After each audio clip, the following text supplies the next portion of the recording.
வணக்கம். தந்தையின் பாட்காஸ்ட் செய்திகளை வாசிப்பது நான் வைகரை வருணன். முதலில் தலைப்புச் செய்திகள். கல்விக்கான தடைகள் புதிய வடிவில் மீண்டும் எழுகிறது. தனியார் கல்லூரி நிகழ்ச்சியில் முதலமைச்சர் ஸ்டாலின் பேச்சு.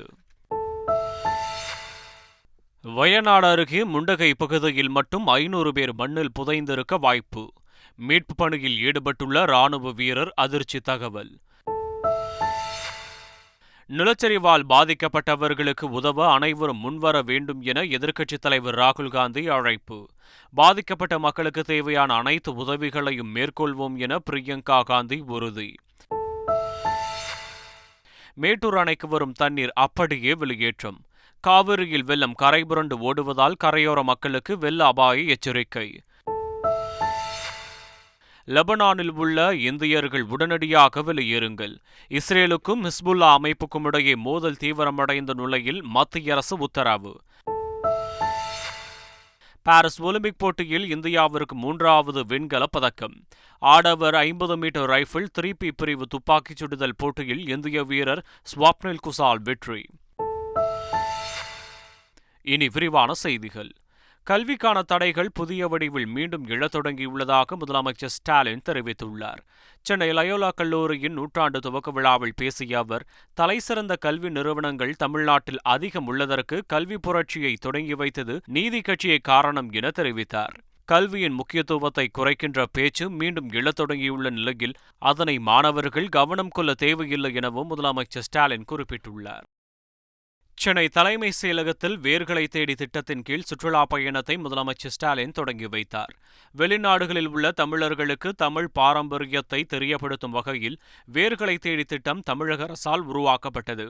இந்த திட்டத்தின் கீழ் நடப்பாண்டில் 15 நாடுகளைச் சேர்ந்த 100 இளைஞர்கள் தமிழகம் அழைத்து வரப்பட்டனர். அவர்களுக்கான பாரம்பரிய சுற்றுலாவை முதல்வர் ஸ்டாலின் தொடங்கி வைத்தார். குழந்தைகளுக்கான 11 வகை தடுப்பூசிகளை தனியார் மருத்துவமனைகளில் இலவசமாக செலுத்தும் நடைமுறை விரைவில் செயல்படுத்தப்படும் என்று அமைச்சர் மா. சுப்பிரமணியன் தெரிவித்துள்ளார். உலக தாய்ப்பால் வாரத்தை முன்னிட்டு விழிப்புணர்வு ஏற்படுத்தும் விதமாக சென்னை DMS வளாகத்தில் மருத்துவ பணியாளர்கள் உறுதிமொழி ஏற்றனர். தொடர்ந்து தாய்மார்களுக்கு மகப்பேறு ஊட்டச்சத்து பெட்டகத்தை அமைச்சர் வழங்கினார். பின்னர் தனியார் மருத்துவமனைகளில் இலவசமாக 11 தடுப்பூசிகள் செலுத்தும் நடவடிக்கை எப்போது தொடங்கும் என்று செய்தியாளர்கள் கேள்வி எழுப்பினர். அதற்கு சேவை மனப்பான்மையோடு வரும் தனியார் மருத்துவமனைக்கு அனுமதி வழங்கப்படும் என்றார். ஆடிப்பெருக்கு நாளில் ஆவணப்பதிவுகள் மேற்கொள்ள தமிழக அரசு அனுமதி வழங்கியுள்ளதாக பதிவுத்துறை தலைவர் அறிவித்துள்ளார். இதனையொட்டி காலை 10 மணி முதல் ஆவணப்பதிவு முடியும் வரை பதிவு அலுவலகங்களை செயல்பாட்டில் வைத்திருக்கவும் அறிவுறுத்தப்பட்டுள்ளது. விடுமுறை நாளில் ஆவணப்பதிவுக்கான வசூலிக்கப்படும் கூடுதல் கட்டணம் வரும் 3ஆம் தேதி பதிவு செய்பவர்களிடமிருந்து வசூல் செய்யப்படும் எனவும் அறிவிக்கப்பட்டுள்ளது. ஒகேனக்கல் காவிரி ஆற்றில் நீர்வரத்து 2 லட்சம் அடியை தாண்டியுள்ளதால் கரையோர பகுதிகளுக்கு வெள்ள அபாய எச்சரிக்கை விடப்பட்டுள்ளது. அதேபோல் மேட்டூர் அணைக்கு நீர்வரத்து 1,70,000 தாண்டியுள்ள நிலையில் அணைக்கு வரும் தண்ணீர் அப்படியே வெளியேற்றப்பட்டுள்ளது. இதனால் காவிரி கரையோரம் வசிக்கும் பொதுமக்களுக்கு தொடர்ந்து வெள்ள அபாய எச்சரிக்கை விடப்பட்டு வருகிறது. இதனைத் தொடர்ந்து திருச்சி கொள்ளிடம் ஆற்றில் 86,000 கன அடி நீர் திறக்கப்பட்டுள்ளதால் இரு கரைகளையும் தொட்டபடி வெள்ள நீர் கரை புரண்டு ஓடுகிறது. இதனால் காவிரி ஆற்றில் இறங்கவோ குளிக்கவோ துணி துவைக்கவோ பரிசல் இயக்கக்கூடாது என எச்சரிக்கை விடுக்கப்பட்டுள்ளது. நீலகிரி மாவட்டத்தில் 3 நாட்கள் மிக கனமழை பெய்யும் என இந்திய வானிலை ஆய்வு மையம் எச்சரிக்கை விடுத்துள்ளது. மிக கனமழை பெய்தால் நிலச்சரிவு ஏற்பட வாய்ப்புள்ளதால் முன்னெச்சரிக்கை நடவடிக்கையாக அரக்கோணத்திலிருந்து 32 பேர் கொண்ட தேசிய பேரிடர் குழு வரவழைக்கப்பட்டுள்ளது.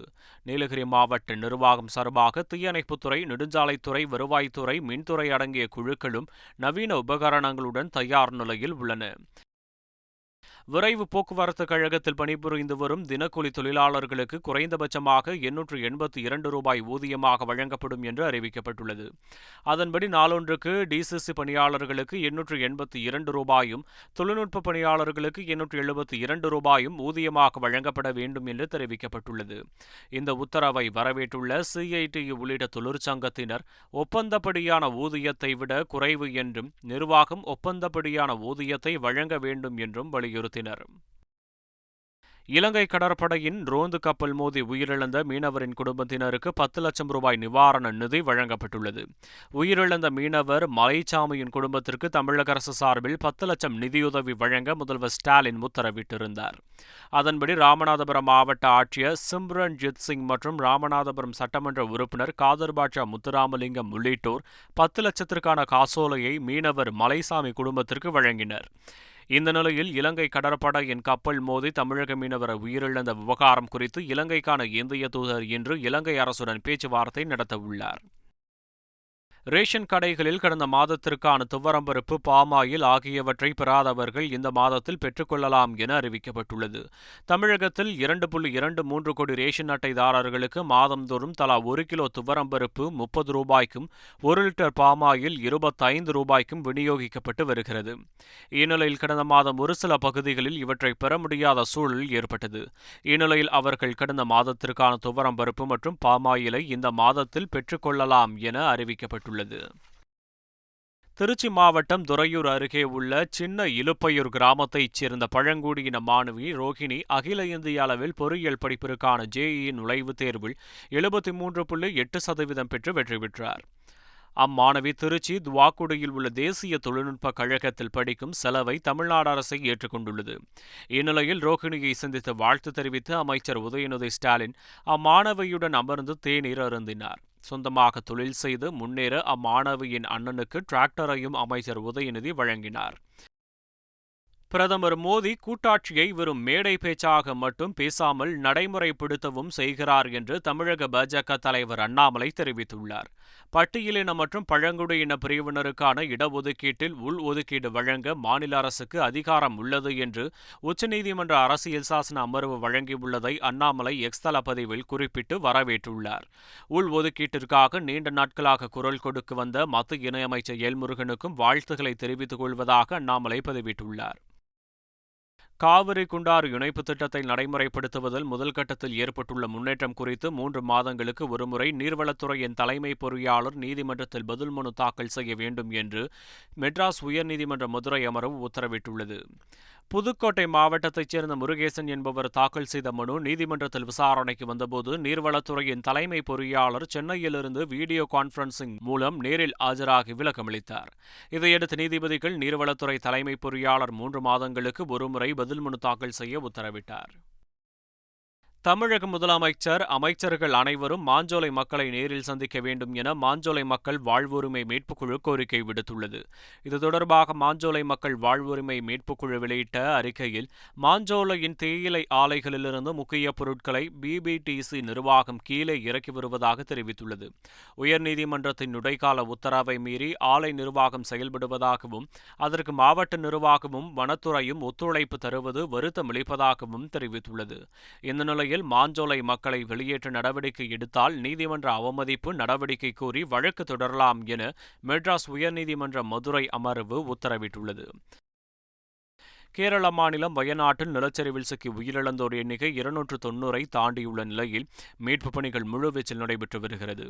இந்த நிலையில் முண்டகை பகுதியில் மட்டும் 500 பேர் மண்ணில் புதைந்திருக்க வாய்ப்பிருப்பதாக மீட்புப் பணியில் ஈடுபட்டுள்ள ராணுவ அதிகாரி தெரிவித்துள்ளார்.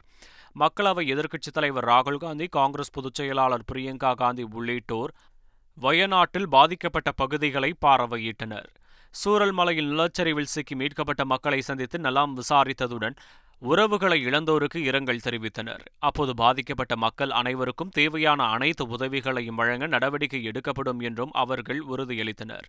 வயநாடு மக்களை பார்க்கும்போது தங்களது தந்தை ராஜீவ்காந்தி இறந்தபோது ஏற்பட்ட உணர்வு நினைவுக்கு வந்ததாக ராகுல் காந்தியும் பிரியங்கா காந்தியும் தெரிவித்துள்ளனர். வயநாட்டின் மேப்பாடியில் நிவாரணப் பணிகளை ஒருங்கிணைத்திட முக்கிய நிவாரண முகாம்களில் தமிழ்நாடு மீட்புக் குழுவினர் உதவி மையம் ஒன்றை நிறுவியுள்ளனர். அங்கு உதவி மேசையும் நிறுவப்பட்டுள்ளது. மேலும் கூடுதல் விவரங்கள் மற்றும் தகவல்களை பெற உதவி எண்களையும் வெளியிட்டுள்ளனர். உதவி மையத்தை தொடர்பு கொள்பவர்கள் தங்களுடைய பெயர், அவர்களின் இடம், கூற விரும்பும் செய்தி ஆகியவற்றை IAS அதிகாரிகள் GS சமீரன் மற்றும் ஜானி டாம் வர்கீஸிடம் தெரிவிக்குமாறு கேட்டுக் கொள்ளப்பட்டுள்ளது. டெல்லி குடியரசுத் தலைவர் மாளிகையில் இன்று முதல் 2 நாட்களுக்கு ஆளுநர்கள் மாநாடு நடைபெறவுள்ளது. குடியரசுத் தலைவர் திரௌபதி முர்மு தலைமையில் நடைபெறும் இந்த மாநாட்டில் அனைத்து மாநில ஆளுநர்களும் பங்கேற்கின்றனர்.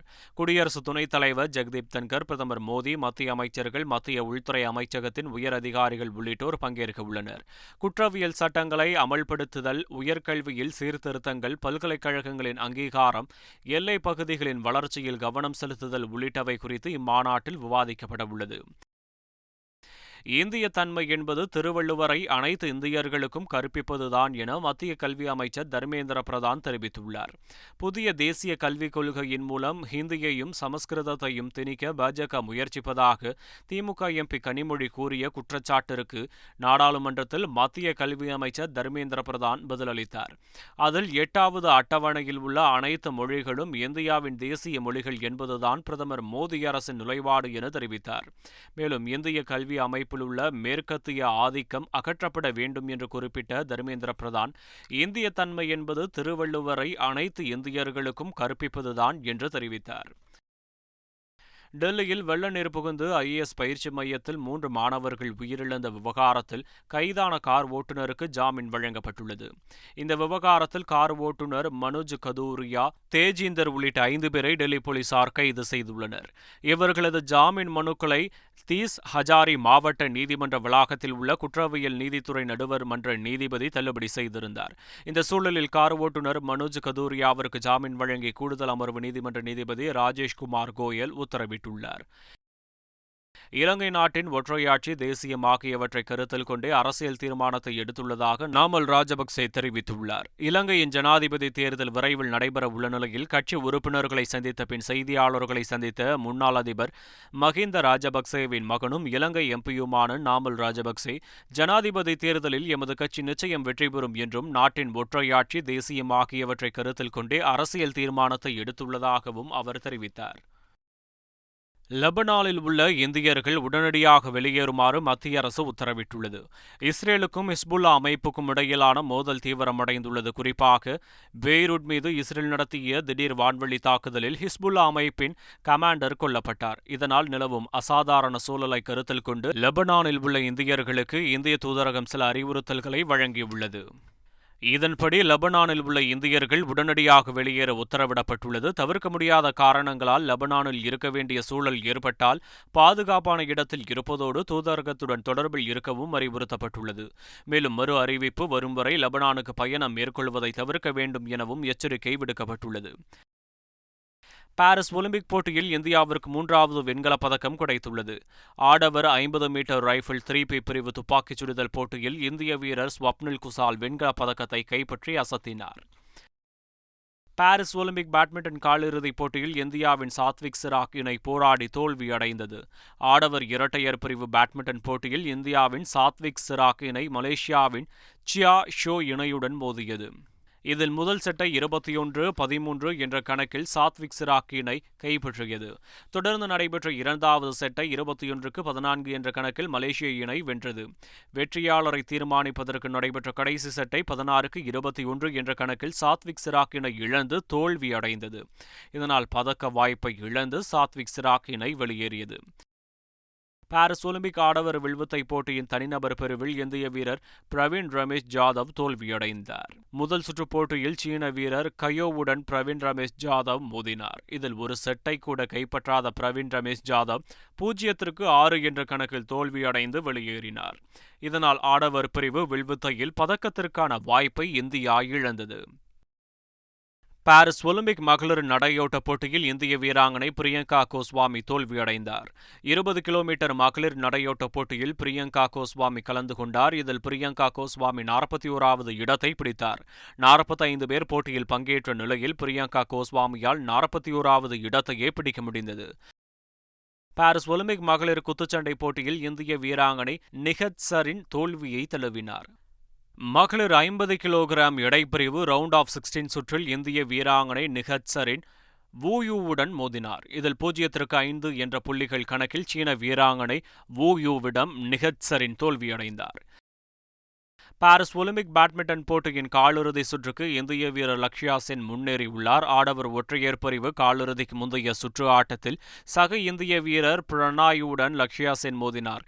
இதில் அபாரமாக விளையாடிய லக்ஷ்யா சென் 21-12, 21-6 என்ற செட் கணக்கில் சுலபமாக வெற்றி பெற்றார். இதன் மூலம் லக்ஷ்யா சென் காலிறுதிக்கு முன்னேறிய நிலையில் தோல்வியடைந்த பிரணாய் பதக்க வாய்ப்பை இழந்து வெளியேறினார். சென்னை அருகே மாமல்லபுரத்தில் தேசிய அளவிலான அலைசறுக்கு போட்டி தொடங்கியது. 2 நாட்கள் நடைபெறும் இந்த போட்டியில் தமிழ்நாடு, கேரளா, ஆந்திரா, குஜராத், மேற்கு வங்காளம், தெலுங்கானா, ஒடிசா உள்ளிட்ட 8 மாநிலங்களைச் சேர்ந்த சர்ஃபிங் வீரர் வீராங்கனைகள் கலந்து கொண்டுள்ளனர். ஆர்ப்பரித்து எழுந்த அலைகளில் வீரர் வீராங்கனைகள் அனாயசமாக அலைசறுக்கில் ஈடுபட்டு பார்வையாளர்களை வியக்க வைத்தனர். மீண்டும் தலைப்புச் செய்திகள். கல்விக்கான தடைகள் புதிய வடிவில் மீண்டும் எழுகிறது. தனியார் கல்லூரி நிகழ்ச்சியில் முதலமைச்சர் ஸ்டாலின் பேச்சு. வயநாடு அருகே முண்டகை பகுதியில் மட்டும் 500 பேர் மண்ணில் புதைந்திருக்க வாய்ப்பு. மீட்பு பணியில் ஈடுபட்டுள்ள ராணுவ வீரர் அதிர்ச்சி தகவல். நிலச்சரிவால் பாதிக்கப்பட்டவர்களுக்கு உதவ அனைவரும் முன்வர வேண்டும் என எதிர்க்கட்சித் தலைவர் ராகுல் காந்தி அழைப்பு. பாதிக்கப்பட்ட மக்களுக்கு தேவையான அனைத்து உதவிகளையும் மேற்கொள்வோம் என பிரியங்கா காந்தி உறுதி. மேட்டூர் அணைக்கு வரும் தண்ணீர் அப்படியே வெளியேற்றம். காவிரியில் வெள்ளம் கரைபுரண்டு ஓடுவதால் கரையோர மக்களுக்கு வெள்ள அபாய எச்சரிக்கை.